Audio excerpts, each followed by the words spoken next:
Guys welcome back to the new video. और इस video में हम बात करने वाले हैं प्रॉपर वैसे स्टूडेंट जो बिहार से बीसीईसी करना चाहते हैं। बीसीईसी आप लोगों को पता होगा कि एक कंबाइंड एंट्रेंस एग्ज़ाम होती है, जिस एग्ज़ाम के तहत आपको डिफरेंट कैटेगरी के आपको चीज़ें मिलती है। जैसे कि बात करें बीएससी नर्सिंग का, ठीक ना, फार्मेसी का होती है, इंजीनियरिंग के लिए होती है, एग्रीकल्चर के लिए होती है, एंड बहुत भी सारा और भी कोर्स है जैसे फिजियोथेरेपी हो गया, ऑक्यूपेशनल थेरेपी हो गया। ये सारे कोर्सेस हैं ना, वो केवल और केवल एक ही एग्ज़ाम देने के बाद से आप लोगों को मिलता है।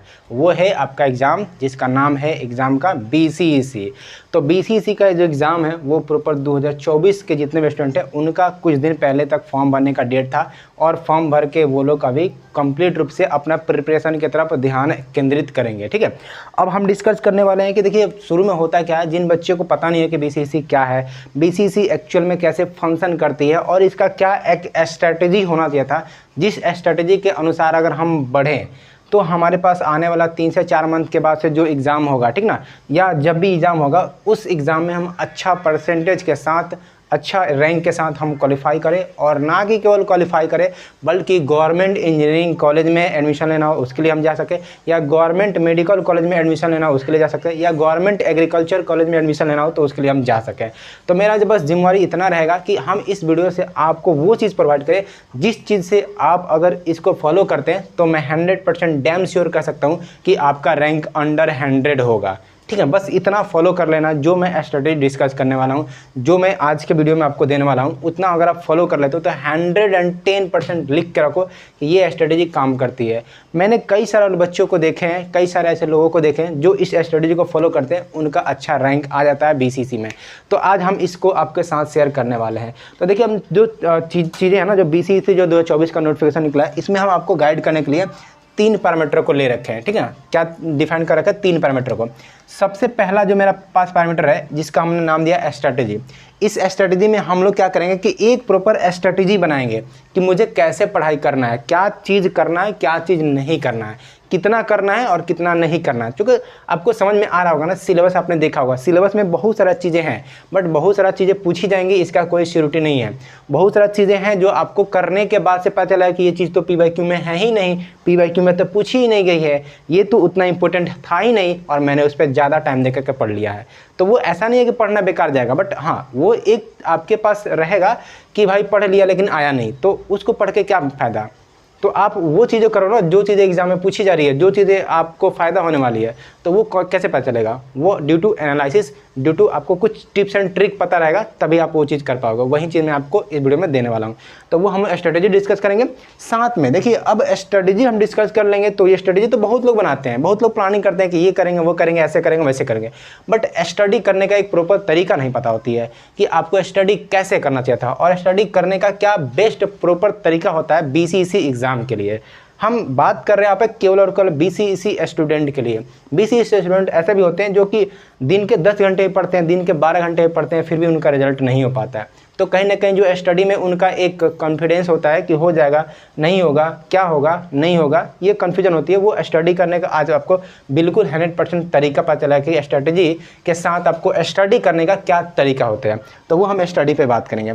साथ में हम बात करेंगे जो सिलेबस, आपको पता ही होगा कि सिलेबस में जो क्वेश्चन आते हैं वो 300 क्वेश्चन आते हैं। ठीक है, लगभग 300 क्वेश्चन आते हैं। हालांकि इसमें क्वेश्चन देखोगे तो फिजिक्स, मैथ, केमिस्ट्री मिला करके, बायोलॉजी, ये सब मिला कर आते हैं। ठीक है, तो वो आपका सेट होती है, शिफ्ट वाइज एग्जाम होती है। ठीक है, वो शिफ्ट वाइज हम लोग जब एग्जाम हॉल में जाते हैं तो आपको पता होगा 1.5 घंटे का पेपर होता है। 1.5 घंटे के बाद से फिर आपको आधे घंटे का ब्रेक मिलता है, फिर 1.5 घंटे का एग्जाम होता है। तो वो जो पेपर होती है मोटा मोटी, ये सारे पेपर होती है आपके एग्जाम के लिए। तो इन सारे पेपर में आपको जो क्वेश्चन करने हैं वो क्वेश्चन किस तरीके से करना है, कितना ध्यान में रखना है, क्या चीज़ों को करना है, क्वेश्चन के हिसाब से क्या करना है, नहीं करना है, ये क्वेश्चन भी करना और क्वेश्चन को टारगेट करके चलना बहुत ज़रूरी है। क्योंकि अल्टीमेटली आप सोच के देखो ना, हम बीसीईसी की तैयारी कर रहे हैं, ना कि हम यूपीएससी की तैयारी कर रहे हैं, और ना ही हम किसी बीपीएससी की तैयारी कर रहे हैं। तो बीसीईसी जो एग्ज़ाम फॉलो करता है, जो पैटर्न फॉलो करता है, जो तरीका पूछने का, जो क्वेश्चन लेवल है सेट करने का, उसी के हिसाब से पढ़ाई करेंगे तो ज़्यादा चीज़ें हम गेन कर पाएंगे ना। ऐसा ना कि पूरा सिलेबस पढ़ रहे हैं और मुझे रिजल्ट बहुत कम मिल रहा है। तो वो चीज़ें कैसे पता चलेगी? ये क्वेश्चन का एनालिसिस, क्वेश्चन का तरीका पूछने का, ये सब डिस्कस करेंगे तो आपको पता चलेगा। तो आपको मोटा मोटी समझ में आ गया कि हम इस वीडियो में प्रॉपर बात करने वाले हैं स्ट्रैटेजी, स्टडी और क्वेश्चन, 3 टॉपिक के ऊपर बात करने वाला है। और लास्ट में आपको ये भी बताएंगे कि मिनिमम क्वेश्चन कितना अटेम्प्ट करें, जिससे कि आपको एक क्वेश्चन करने के बाद से आपको लगे कि हाँ मेरे को क्वेश्चन इतना करने के बाद से कॉन्फिडेंस से मेरा रिजल्ट 100% हो जाएगा, मुझे बीएससी नर्सिंग चाहिए, मुझे एग्रीकल्चर चाहिए, मुझे इंजीनियरिंग चाहिए, मुझे फार्मेसी चाहिए, तो कितना करें जिससे कि हम सेफ रैंक अपने आप को माने कि हाँ इतना क्वेश्चन करने के बाद से मैं कंफर्म हूँ कि मेरा इस बार रिजल्ट हो जाएगा। तो ये अगर चीज़ें पता रहेंगी ना, इतना सारी चीज़ें, तो आपको पढ़ने में एक मोटिवेशन रहेगा, आपको टारगेट विजिबल रहेगा कि यार मुझे ये बीसीसी निकालनी है तो कितना करना है, कितना बाकी है, कितना आगे चलना है मुझे। तो ये पूरा कंप्लीट आपको मिलेगी जानकारी। चलिए हम वीडियो को शुरुआत करते हैं। तो सबसे पहले नंबर 1 बात करते हैं स्ट्रैटेजी की। देखिए सबसे पहला जो स्ट्रैटेजी हो ना, ये आप लोग डिफाइन कर लीजिए कि स्ट्रैटेजी आपको मस्ट आपके कॉपी पेन में लिखा होना चाहिए था। कॉपी पेन में आप इसको स्ट्रेटेजी को जरूर मेंशन करेंगे। आपका जो कॉपी बनेगा ना, उस कॉपी में सबसे पहला पन्ना आपका होना चाहिए था स्ट्रेटेजी का, कि क्या एक स्ट्रेटेजी, क्या रणनीति होना चाहिए था मेरे एग्जाम को क्रैक करने के लिए। तो उसमें सबसे पहला आप लोग स्टडी के लिए मेंशन करेंगे वो है डेली स्टडी। बहुत लोग ऐसे हैं ना कि बीसीसी निकालना चाहते हैं, बीसीसी करना चाहते हैं, बट हो नहीं पाता है। क्यों नहीं हो पाता है? क्योंकि पता ये चलता है ना कि वो 3 मंथ से 4 मंथ से तैयारी कर रहे थे, बट डेली नहीं कर रहे थे। वो एक दिन पढ़े 2 दिन छुट्टी, एक दिन करे 2 दिन छोड़ दिए। आज घर में फंक्शन है, शादी है, चले गए, निकल के बात खत्म है। आज बगल वाले के यहाँ बारात है, चलो उनमें चलते हैं, मस्ती करने में लग जाते हैं। और ऐसे मतलब देखा जाए तो 3 मंथ 4 मंथ 5 मंथ निकल जाता है और बीसीसी का एग्जाम आ जाता है, और वो पता चलता है कि उनका तैयारी सही से नहीं हो पाया। तो सही से तैयारी नहीं हो पाया, इसका एक ही कारण हो सकता है कि आपने स्टडी में कहीं ना कहीं कॉन्फिडेंस जो होना चाहिए था वो आपने कम कर दिया है, वो चीज़ें आपने मेंटेन नहीं कर रखा है। तो सबसे पहला मेरा गाइडेंस रहेगा कि अगर आप स्ट्रेटजी बनाओ तो आप स्ट्रेटजी में इंक्लूड करो कि आपको डेली स्टडी करनी है। चाहे आप डेली 2 घंटा ही क्यों ना पढ़ो, 3 घंटा ही क्यों ना पढ़ो, या 4 घंटा ही क्यों ना पढ़ो, लेकिन डेली आपको पढ़ाई करना है। डेली आपको पढ़ाई करना है, डेली मतलब डेली। चाहे 1 घंटा ही क्यों ना पढ़ो, मुझे फ़र्क नहीं पड़ता है, बट आपको रिजल्ट चाहिए तो मैं पहले चीज़ें यही कहता हूँ कि आपको डेली स्टडी करना पड़ेगा। ठीक है, ये स्ट्रेटेजी आपका। दूसरा आपका स्ट्रेटेजी है कि आपको अगर बीसीसी करना है तो भाई हमको बीसीसी करना है तो पहले आपको ये तो पता होना चाहिए था ना कि मुझे बीसीसी में पूछा क्या जा रहा है, बीसीसी में जो पूछा जा रहा है उसका क्या चीज़ हमको पूछा जाएगा और क्या चीज़ हमको पढ़ना है। तो पहले आपको क्या करना है कि PYQ बेस्ड आपको चीज़ों को फाइंड आउट करनी है। देखिए आपको क्या करनी है कि 2 साल 3 साल 4 साल 5 साल का रिसेंट का, याद रखिए रिसेंट का आपको PYQ देखनी है। ये नहीं कि हम बैठ गए हैं 2000 का, 2010 का, 2015 का लेकर के, नहीं। अभी 2024 चल रहा है, तो 2024 के पहले 23, 22, 21, 20, बस इतना देखना। 20, 21, 22, 23 देख लो। यही 3-4 साल का आपको PYQ देखना है। क्या कर रहा है? PYQ जा करके देखना। PYQ जैसे आपको देखोगे तो आपको अंदर से समझ आएगी चीज़ें क्या पूछी जा रही है और मुझे क्या पढ़ना है। तो अगर ये चीज़ क्लियर हो जाएगा ना तो आपको 100% मैं कंफर्म करता हूँ कि आपका जो लेवल है सोचने का, जो तरीका है आपको सोचने का, जो क्वेश्चन सॉल्व करने का तरीका है, वो उसके इर्द गिर्द ही रहेगा और वहीं एग्जाम में आएगा तो उसके इर्द गिर्द का आपका माइंडसेट रहेगा, तो आप क्वेश्चन को 100% सही कर जाओगे। क्योंकि वो मैच्योरिटी, वो माइंड के अंदर का जो कंसेप्ट है ना, वो आप तभी लेके आ पाएगा जब आप PYQ बहुत सारा देखोगे और समझोगे उसे तब। तो आपका क्या अप्रोच होना चाहिए था स्ट्रेटजी में कि PYQ आपको हमेशा देखते रहना है कि क्या पूछा जा रहा है, कौन सा चैप्टर से या कौन सा सब्जेक्ट से क्या पूछा जा रहा है। तो ये PYQ आपको जरूर 3 साल का 4 साल का एनालाइज करना है। उसके बाद से जो तीसरा हमारे पास स्ट्रेटजी है वो आता है हमारे पास सिलेबस बेस्ड है। देखिए आपको हमेशा कीप इन योर माइंड कि आपको सिलेबस क्या है, सिलेबस में क्या मेंशन किया गया है, क्या पढ़ना है, सिलेबस में कितना पढ़ना है, ये चीज़ आपको ध्यान दे के चलना है। ऐसा नहीं है कि फिजिक्स पढ़ना है तो हम पूरे फिजिक्स को बैठ के पढ़े जा रहे हैं, ऐसा नहीं है कि हमको मैथ पढ़ना है तो मतलब पूरे मैथ को पढ़े जा रहे हैं, ऐसा बिल्कुल नहीं करना है। आपके पास लिमिटेड टाइम है, आपके पास लिमिटेड सिलेबस है, तो सिलेबस ओरिएंटेड आपको पढ़ाई करना है। सिलेबस से बाहर जानी है ना, सिलेबस से कम जानी है। एटलीस्ट जो सिलेबस है ना उसको 100% कवर करने की पूरा कोशिश करिएगा। तो जो सिलेबस है ना इसको कोशिश करिए कि 100% ये सिलेबस कवर करने की पूरा कोशिश करेगा। अगर 100% ना भी है तो कम से कम कोशिश करें कि 80% तो आपको एनी हाउ आपको कवर करना है सिलेबस। ये 80% सिलेबस कवर रहेगा तभी आप बीसीसी का एग्ज़ाम निकाल पाओगे। इतना आसान भी नहीं है बीसीसी को निकालना, क्योंकि सीट कम होती है तो इसमें कंपटीशन भी अच्छा खासा देखने को मिल जाएगी। तो आपको सिलेबस बेस्ड स्टडी करनी है। सिलेबस को एटलीस्ट आपको कोशिश ये करना है कि हर हाल में मुझे 80% सिलेबस कवर कर लेना है। जो भी है आपका मैथ हो गया, फिजिक्स हो गया, केमिस्ट्री हो गया, बायोलॉजी हो गया, जो भी पढ़ना है वो आपको 100% कोशिश करना है कि 80% के आसपास मुझे सिलेबस कवर कर लेना है। एंड चौथा मेरे पास स्ट्रेटजी रहा है कि आपको स्ट्रॉन्ग और वीक पॉइंट पे काम करना है। अब देखो जैसे आप डेली स्टडी करोगे, PYQ सॉल्व करोगे, सिलेबस पढ़ोगे, तो आपके अंदर वो चीज़ डेवलप हो जाएगा जिससे कि आपको पता चलेगा कि यार मैं कहाँ पे लैग कर रहा हूँ, मैं जो पढ़ रहा हूँ मुझे चीज़ें कहाँ पे समझ में आ रही है और कहाँ पे मैं छूट रहा हूँ, मेरा क्या स्ट्रेंथ पॉइंट है या क्या मेरा वीकनेस पॉइंट है। तो आपको क्या करना है कि एक आपको पन्ना लेना है, ठीक ना। सिंपल एक आपको क्या करनी है, एक पन्ना लेनी है, उस पन्ने में आपको नोट करनी है कि कौन सा टॉपिक मेरे लिए ज़्यादा हार्ड है, मेरे लिए समझ से बाहर जा रहा है। उस टॉपिक को आपको स्पेशली गूगल पे या आप यूट्यूब पे जाकर सर्च करके आपको अच्छे से उसका पढ़ाई करके नोट्स बना लेनी है। तो ये स्ट्रेंथ पॉइंट हो गया आपका, जो सॉरी वीक पॉइंट है उसको फाइंड आउट करिए। और जो स्ट्रॉन्ग पॉइंट है आपका, स्ट्रॉन्ग पॉइंट का मतलब है कि कौन कौन सी चीज़ें हैं जिसको मैं अच्छे से कर पा रहा हूँ, मतलब उसको करने में मैं बहुत मज़ा फील कर पा रहा हूँ और मतलब मुझे लग रहा है कि मैं इसको तो कर ही लूँगा एग्जाम में आ जाएगा। तो जो अच्छा लग पा रहा है ना उसको भी आप एक बार देखते रहिए, उसको भी ध्यान में बना कर रखिए। ऐसा ना हो कि अभी आ रहा है और जब एग्जाम आए तो मैं उसको भूल जाऊँ, तो उसको भी भूलना नहीं है। तो स्ट्रॉन्ग पॉइंट वीक पॉइंट दोनों को आपको मेंटेन करते हुए आगे बढ़ाना है। तो स्ट्रॉन्ग पॉइंट और वीक पॉइंट को भी आप लोग नोट डाउन करिएगा कि क्या मेरे लिए फ़ायदे हैं, क्या मेरे लिए घाटे, क्या मेरा सही से स्ट्रॉन्ग है, कौन सा पेपर कितना अच्छा से हम कर पा रहे हैं, कौन सा अच्छा नहीं कर पा रहे हैं। एंड 5वां नंबर का जो मेरे पास स्ट्रेटेजी है वो है आपका क्वेश्चन लेवल। देखिए मैंने बहुत सारे यूट्यूब पे ऐसे लोगों को देखे जो एकदम सिंपल सा क्वेश्चन कराते हैं। जैसे देखिए बीसी नाम दिए हैं कि BCEC 2024 का फिजिक्स का क्लास, और पढ़ाते क्या है कि यहाँ पे बताते हैं आपको कि ये हो गया फोर्स का SI मात्रक बताइए। अब मुझे नहीं लगता है कि ये SI मात्रक किसी को बताने की जरूरत है। फोर्स का SI मात्रक, देखिए फोर्स का SI मात्रक ऐसा नहीं कर रहा हूँ कि आपको नहीं पता होना चाहिए था, पता होना चाहिए था, बट जिस लेवल का आपके एग्जाम में पूछी जा रही है उस लेवल के अनुसार ये नहीं सही चलेगा। ये नहीं पूछते हैं BCC वाले कि फोर्स का क्या SI मात्रक है, वो बहुत कम चांस है कि पूछेंगे इसको। तो क्या पूछते हैं ना, वो क्वेश्चन लेवल आपको पता करना होगा पहले, PYQ देख करके, सिलेबस देख करके, ये सब चीज़ें देख करके आपको पता करना पड़ेगा कि किस लेवल का क्वेश्चन आ रही है। तो जो लेवल आप क्वेश्चन आ रही है ना उसी लेवल के ओरिएंटेड आपको तैयारी करना है। ये नहीं कि छोटे छोटे क्वेश्चन कर लिए जो सबको आता है और वो तो भाई सबको आता है तो वो सब करेंगे, तो फिर आप दूसरों से अलग क्या कर रहे हो।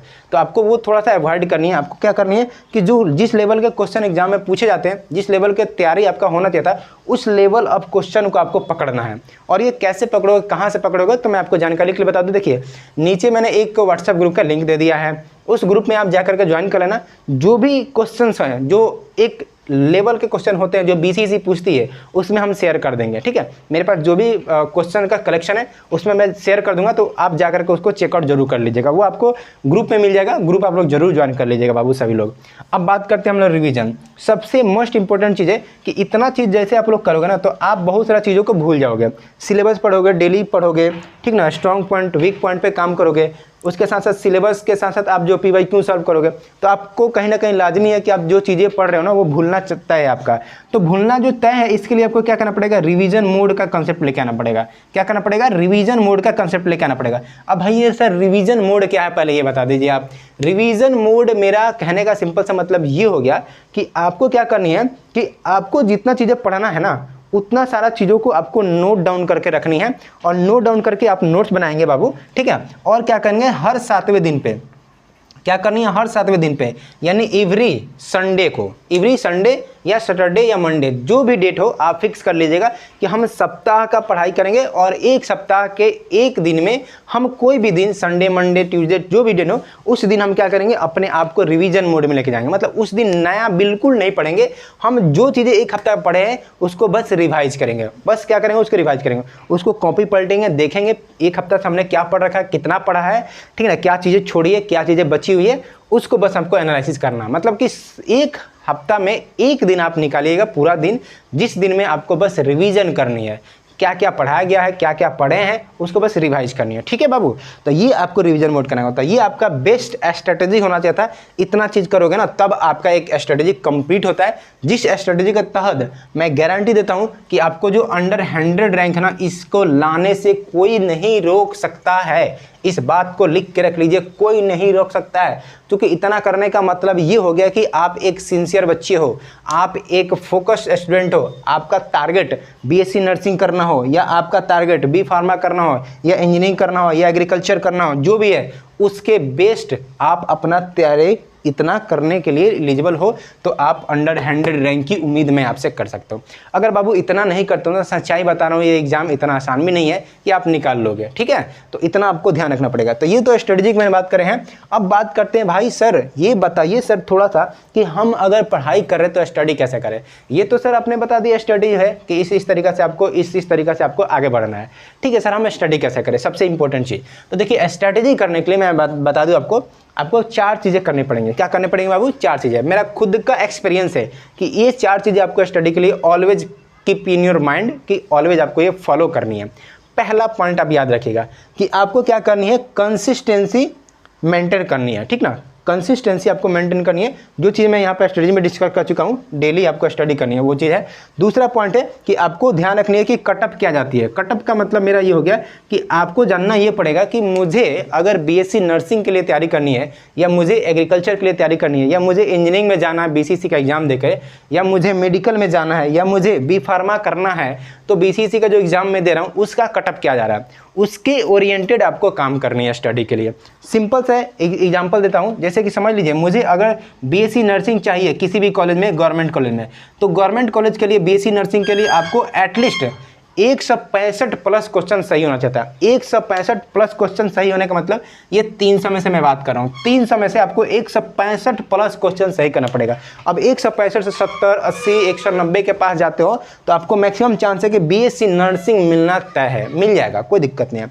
बीएससी नर्सिंग के लिए आपको 165 प्लस क्वेश्चन सॉल्व करके एकदम सही आपको करना है। इसमें गलती उलती नहीं देखना है, एकदम सही ये होना चाहिए था। 165 मतलब सही होना चाहिए था, तभी आपको बीएससी नर्सिंग मिलेगा। तो आप जब स्टडी करते हो ना, तो आप ये चीज़ गलती करते हो कि मुझे नर्सिंग के लिए जाना है तो मैं 165 के लिए करीब मुझे बनाना पड़ेगा, ये चीज़ भूल जाते हो। तो अब जब ये चीज़ भूल जाते हो ना, तो कितना सही पढ़ रहे हो, कितना गलती पढ़ रहे हो, क्या पढ़ रहे हो, क्या नहीं पढ़ रहे हो, इसका अंदाजा ही नहीं लगता है।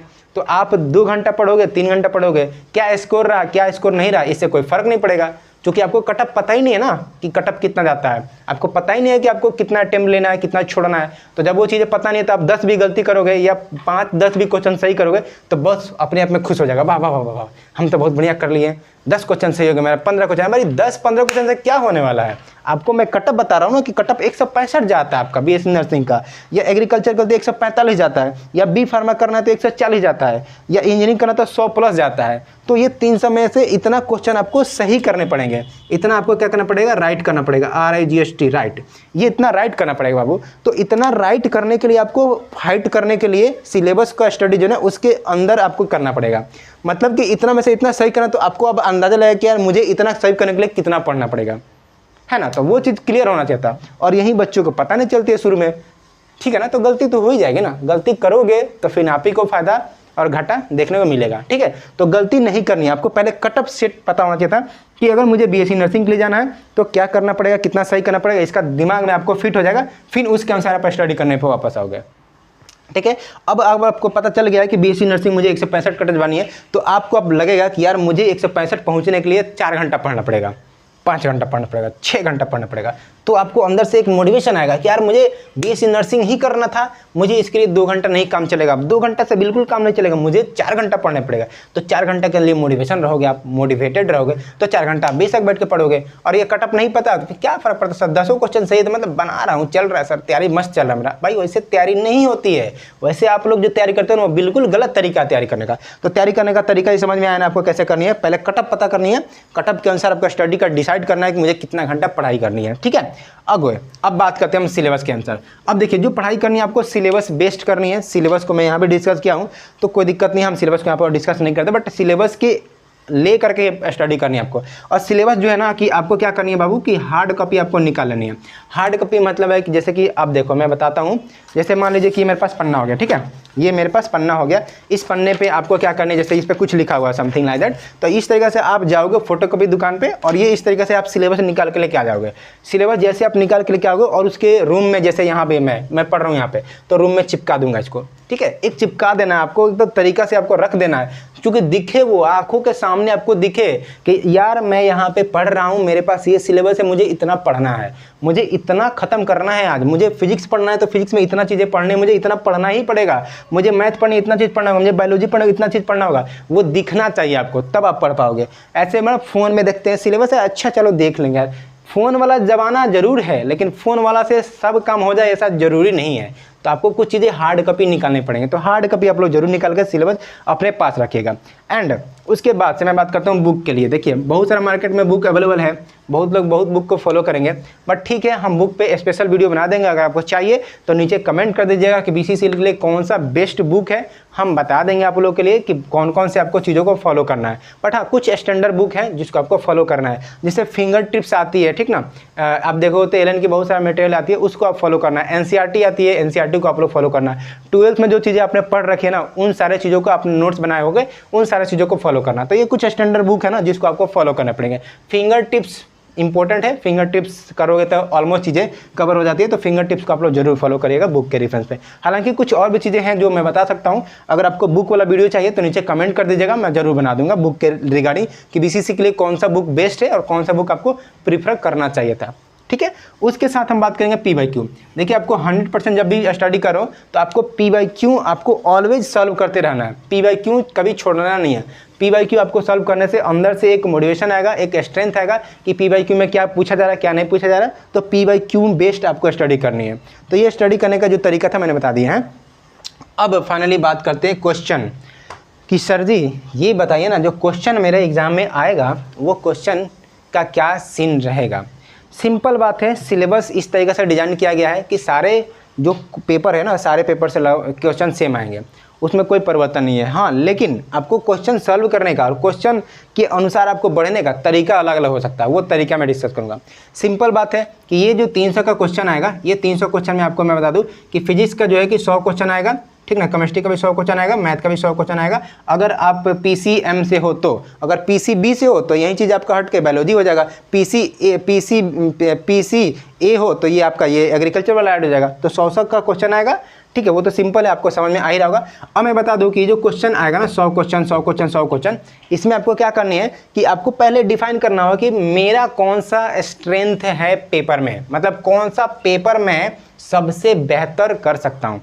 कुछ लोगों की फेवरेट होती है फिजिक्स, ठीक है, कुछ लोगों की फेवरेट होती है फिजिक्स, तो कोई बात नहीं, आप फिजिक्स को ही बेहतर कर लो और फिजिक्स में ही स्कोरिंग अच्छा से करो, फिजिक्स पे ही फोकस करो, फिजिक्स में ही आप इतना अच्छे नंबर लेके आओ कि मैथ में अगर 2 4 10 नंबर कम भी आ जाए ना तो फिजिक्स है मेरे पास जो मेरे को मैनेज करने देगा, मैनेज में इसको कर लूँगा। मतलब जो कम आती है किसी सब्जेक्ट में नंबर ना, तो उस सब्जेक्ट का मैनेजमेंट हम फिजिक्स से कर लेंगे क्योंकि मेरा फिजिक्स सही है। तो इस चीज़ों को आप एनालाइज करो कि मेरा क्या बेस्ट है। जैसे कुछ बच्चे का केमिस्ट्री भी बेस्ट होता है, तो केमिस्ट्री आपका बेस्ट है और फिजिक्स थोड़ा कमजोर है, तो फिजिक्स वाला जो चीज़ें कमजोर है उसको आप केमिस्ट्री मैनेज कर लो, ठीक है। तो मैनेजमेंट आपको अच्छे ढंग से करना है क्वेश्चन को करते वक्त। कुछ लोगों की मैथ सही होती है, तो मैथ वाले जो भी बच्चे हैं ना वो फिजिक्स में ऑलमोस्ट सही होते हैं, केमिस्ट्री में थोड़ा वीक हो सकते हैं, तो वो क्या करेंगे कि मैथ को और फिजिक्स को थोड़ा स्ट्रॉन्ग कर लेंगे, केमिस्ट्री में थोड़ा कमजोर भी पड़ेंगे, तो 2 पेपर अच्छे से कर रहे हैं तो केमिस्ट्री में थोड़ा कम भी जाएगा ना, तो वो चीज़ें बैलेंस रहेंगी। तो ये बैलेंस का इक्वेशन है ना, उसको आपको समझना पड़ेगा। तो क्वेश्चन करने का ये एक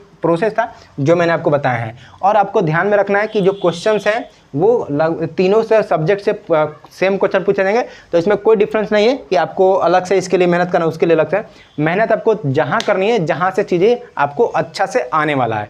कुछ लोगों की होती है ना मैथ सही होती है, तो मैथ पे काम करेंगे ना भाई, उसको अच्छा करेंगे तो और अच्छा कर जाएंगे। मैं जब केमिस्ट्री समझ नहीं पा रहा तो केमिस्ट्री पे क्यों मैं ध्यान लगाऊं। लेकिन हाँ, छोड़ना नहीं है, सारे पेपरों को आपको पढ़ना है, ठीक है। मैं ये नहीं कह रहा हूँ कि छोड़ देना, छोड़ना नहीं है, बिल्कुल आपको करना है उसको, लेकिन करते करते आपको बस एक लिमिट तक जाना है, जिस लिमिट तक आप चीज़ों को कर सकते हो। ये नहीं कि अब केमिस्ट्री मेरे से हो नहीं रहा है, केमिस्ट्री मान लीजिए कि हम 20 क्वेश्चन को कर पा रहे हैं, 30 क्वेश्चन को कर पा रहे हैं, अब लगे पड़े हैं कि हम 80 करेंगे, हम 80 करके दिखाएंगे, 80 करेंगे। 80 करने के चक्कर में केमिस्ट्री पे में आपका ध्यान जा रहा है, जो आपका मैथ सही था ना उसको तो आप चौपट कर रहे हो। तो चौपट जो है चीज़ें उसको नहीं करना है, उसको आपको बरकरार रखना है। मैनेजमेंट ऐसा होना चाहिए था ना कि जिसमें आपको कमजोर हैं आप लोग, उसमें एक लिमिट तक आप चीज़ों को हैंडल करिए, बाकी एडवांस तक आपको जाने की कोशिश नहीं करनी है। जो आपका सही है उसमें आप अच्छा कर लो, वो चीज़ें ऑटोमेटिक मैनेज हो जाएगी। तो ये एक तरीका होता है आपको मैनेजमेंट करने का क्वेश्चन का। तो आई होप कि जो मैंने चीज़ें आपको डिस्कस करी है ना आज, उसमें आपको क्लियरिटी के साथ पता चला होगा कि अगर आप BCEC 2024 का तैयारी कर रहे हो बाबू, तो BCEC 2024 में आपको तैयारी करने के लिए क्या स्ट्रेटेजी होना चाहिए था, क्या स्टडी के लिए आपको ध्यान रखना है, क्या क्वेश्चन का लेवल और कैसे आपको मैनेज करना है। तो आई होप कि जो चीज़ें मैंने आपको देने की कोशिश करी है, इससे आपको बहुत ही अच्छा से क्लियरिटी पता चला होगा कि अगर मैं BCEC 2024 का तैयारी कर रहा हूँ तो मुझे क्या करना है, नहीं करना है। देखिए मैं कहता हूँ ना, बहुत सारे ऐसे यूट्यूब चैनल वाले हैं जो मतलब फालतू का वीडियो बना दिए हैं, मतलब उनको कोई सेंस नहीं है बनाने का वीडियो, नॉर्मल चीज़ें इधर से उधर ला करके रख दिए हैं, बट वो नई चीज़ चलेगी। अब आपको एक आपका जो ट्रस्ट है ना उसको आपको बिल्ड करना पड़ेगा कि कहाँ से चीज़ें कैसे करना है और कैसे करना है, ये चीज़ मैंने डिस्कस करा है। तो आई होप कि आपको वीडियो पसंद आया होगा, और वीडियो पसंद आया हो तो प्लीज़ नीचे कमेंट करके बताना कि ये वीडियो कैसा लगा। और भी हम लोग वीडियो लाएंगे BCEC के रिगार्डिंग, आप बस इस चैनल को सब्सक्राइब कर लेना। मैंने अभी तक नहीं बोला चैनल को सब्सक्राइब करना, बट अभी बोल रहा हूँ चैनल को सब्सक्राइब कर लो, बहुत सारा चीज़ हम लोग देने वाले हैं, तो वो चीज़ आपको मिलते रहेगा आने वाला वीडियो में। फिलहाल इस वीडियो में इतना ही रखते हैं, चलिए मिलते हैं नेक्स्ट वीडियो में। जय हिंद, जय भारत।